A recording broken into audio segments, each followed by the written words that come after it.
Je vis dans ma maison depuis bientôt 18 ans. Je n'y avais jamais rien vu de terrifiant. Une simple maison dans un petit village. Un jour, alors que je me trouvais avec ma meilleure amie, nous sommes allés dans la cave pour aller chercher à boire. C'est alors qu'elle me fit remarquer qu'elle n'était jamais allée dans la pièce du fond.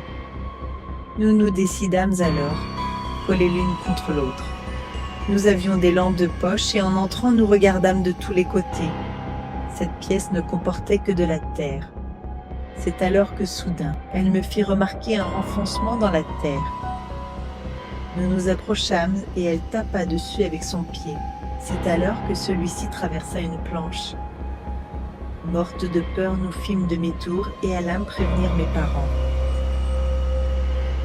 Mon père parut étonné et décida de creuser pour voir ce qui se trouvait dessous. Au bout d'un moment, à sa grande stupéfaction, il découvrit un cercueil. Évidemment, il ne l'ouvrit pas et prévient le maire du village. Celui-ci se renseigna pour faire enlever le cercueil.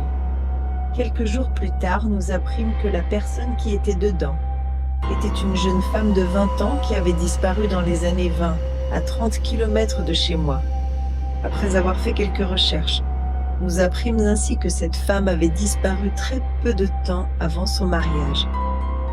Les médecins légistes découvrirent que tous ses os avaient été fracturés à vif avant qu'un objet lourd ne lui fracasse le crâne. Ainsi, j'avais vécu 18 ans au-dessus d'une jeune femme qui avait été torturée à mort.